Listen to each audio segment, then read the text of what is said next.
Arrivé à matinée au Togo, le Premier ministre, ministre de l'économie et des finances, Ali Mohamed Lamine, est allé directement à l'agence principale de la BCEAO à Lomé. Ici, c'était le Conseil des ministres de l'économie et des finances de l'Union économique et monétaire ouest-africaine, UEMOA. Rencontre de haut niveau qui regroupe les ministres de l'économie et des finances du Burkina Faso, de la Côte d'Ivoire, du Bénin, de la Guinée-Bissau, du Mali, du Niger, du Sénégal et du Togo.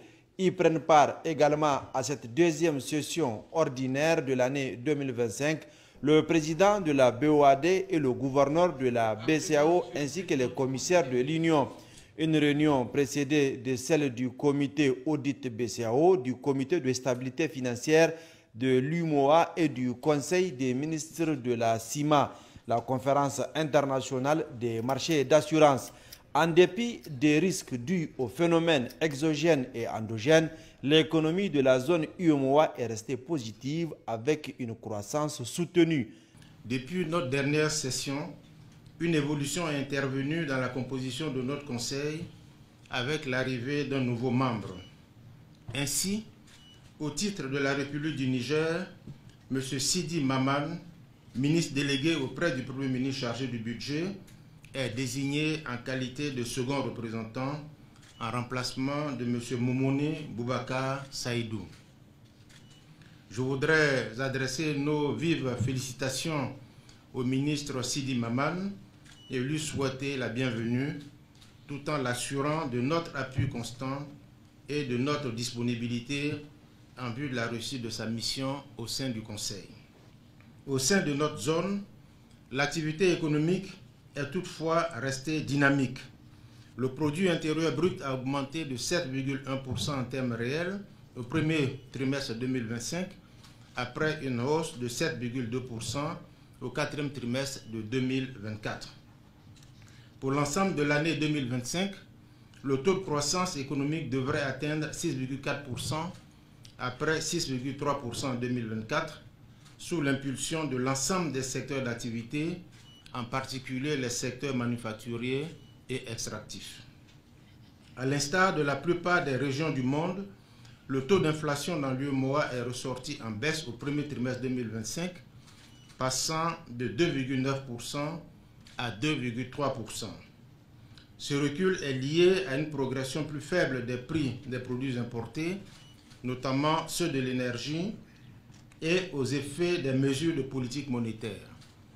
On note également une amélioration de l'offre de produits sur les marchés.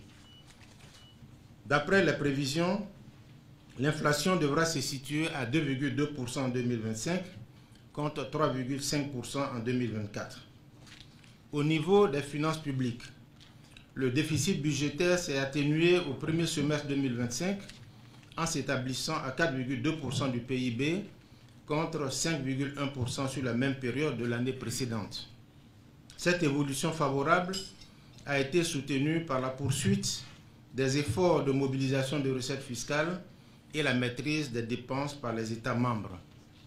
Le solde global des échanges extérieurs s'est également redressé au cours de la récente période, porté par la hausse des prix des produits exportés et l'accroissement des ventes d'hydrocarbures à l'étranger. En outre, la mobilisation de ressources extérieures par les États membres s'est poursuivie, contribuant ainsi à améliorer la liquidité bancaire. Le financement des économies de l'Union s'est relativement amélioré.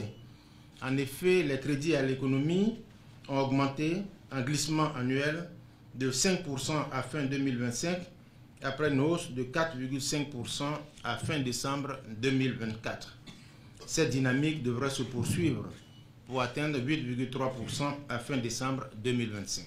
Plusieurs points s'articulent autour de l'ordre du jour, dont entre autres l'examen du projet de rapport d'exécution de la surveillance bilatérale au titre du premier semestre 2025, projet de recommandation relative aux orientations de politique économique aux États membres au titre de l'année 2026 et le projet de décision portant adoption de la stratégie de développement du secteur privé de l'UEMOA 2025-2030.